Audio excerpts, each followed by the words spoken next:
Welcome back to this week's edition of Ben's Bulletin. Back by popular demand, we've got our Director of Agronomy, Chris May. My views always go up when we have Chris on Ben's Bulletin, so thanks for being here. Good, thanks. First, congratulations on American Express. What a great week. Golf courses look great on TV. Yeah, had a good winner too. C is a great player, so we were excited to see that. We were able to stretch the bounds a little bit with just pros only this year. A lot firmer greens and a lot faster, and I think they noticed that some of the pin locations were crazy on both courses, so it was a lot of fun to watch. Didn't matter, they still hit at all of them, but it was good TV, so it was a success. Yeah, it sure was. I know the talk around when I was talking to the players was, hey, you're doing the same thing to the stadium greens that you did this year. Man, the Nick Tournament greens are really fast. We can't wait to see what the stadium's like. So I know that they're excited about the greens renovation this summer. We all are. Getting those to Fiegel. So. Yeah. Hey, listen, why we're here inside because we want to talk about the planning for the rest of the year.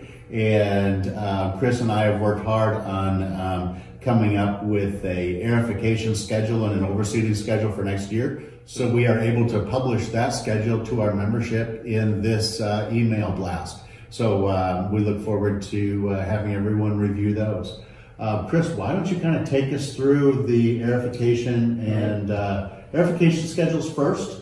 Again, this will all be up on your website. But just kind of our overall thinking about what's going to happen. All right, so when we look at the summer schedule, it's aerifications, and it will include the closure of the Palmer course and the stadium course. So when people see 3-month-long closures, that's why they're there. So we're scheduling for the Palmer, we're scheduling for the stadium, and we have a to be determined on the Greg Norman course. It's worth mentioning that all of the closure periods for the aerifications, the duration of these are all the same as they were last year. We went to a system where we split aerifications. Some courses had it twice, some courses had it once in a longer period. We've juggled that around. Last year the Weiskopf was longer. This year the Nick Private will be longer. And so that's all taken to account in these dates. And so you'll see those. I could read those off or you could read about them, but basically we've made the same occurrences in that we want to leave a course open at least for the players in the summer, and we're trying to balance that out with overseeing as well. So again, when you see the dates on the calendar, we've taken that into account. So Chris, we've ran into some course condition issues this year specifically with the courses that went very early in September in the overseeding process, the Nicholas Private being a prime example. We have gone in and made an adjustment this year to our overseeding dates to really put those into more of a prime spot and really compacting our overseeding schedule. Do you want to kind of take us through that? Sure, and without going too deep into the history of it, I think historically this came about for the need to always have a golf course open or multiple courses open, and there was no mathematical way to overseed all of these golf courses, have everybody open by Thanksgiving without having a course that went very early in September. And so from my knowledge, I think that early course has bounced between the Weiskopf and the Nick Private, and in general, one of those suffered in prime season. This year, it's easy to see, the Nick Private was the earlier course to seed, which was around the middle of September, and it burned out. We had a really hot fall, everybody knows that, probably record hot fall. We had a lot of cart traffic from COVID.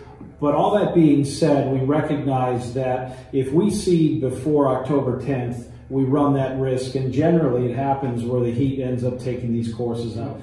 Our focus is now, it is from December all the way up until June basically, where these courses need to be in great shape. We can't take the risk of having this burn out early. So that being said, this overseed schedule takes that into account, and everything has shifted further out into fall, meaning we won't drop seed before October 8th, which will again lead with the Nick Private, followed by the Weiskopf course, followed by the Palmer course last. The Palmer course will be last for a couple of reasons. A, it's a large acreage that needs to be seeded, and B, because that course will have TIF Eagle greens, and the longer we can allow those to maturate from the sprigging itself, the better that course will handle. So we're doing it in that way, and I think you'll see that reflected in the scheduling. So everything is going later, and I'm certain that the conditions will be much better because of it. Excellent, excellent. From feedback from a lot of our members, are saying, hey, we support you and we support the club, and we just want great golf courses in season. And so I think we've got a great plan to get everyone great golf courses in season as well as year-round conditions. And putting those courses back into that prime overseeding window is going to be very good for our property. Ultimately, what it may do is it's now giving the Bermuda grass longer to mature as well. Knowing that we're going to plant later in fall, it has more time to strengthen and recover. So it might actually and likely will lead to better transitions in the spring. So by not seeding as early, we're allowing the Bermuda grass to mature more, and we should have better transitions as well. So there's a long list of really top clubs in the desert that do it later. They're in great shape in the winters, and the transitions aren't as bad as ours. So I think we're really onto something as well. They're going to get a lot of work in the summers as they did last summer, and so the combination of the double aerifications each course will get, fairways to greens, plus the later seeding, I think is the magic combination. So excellent. Thanks, Chris. I appreciate your time. Sure. Tell your team thank you for us, and congratulations on a successful American Express. All right. Thanks. As we turn from golf course maintenance to golf, just a reminder, we've got our Match Play Championship coming up on the 12th, 13th, and 14th of February. Still room to sign up. You will be assigned brackets by your handicap, and will be competing against folks of your same caliber. And we also have Peaks open now, and so check the schedule to come on over in the afternoon for an afternoon drink or an early bite to eat at Peaks. And of course, we've got Kennedy's open for lunch and dinner. So check all the schedules for the exact times, and we look forward to seeing you around the club.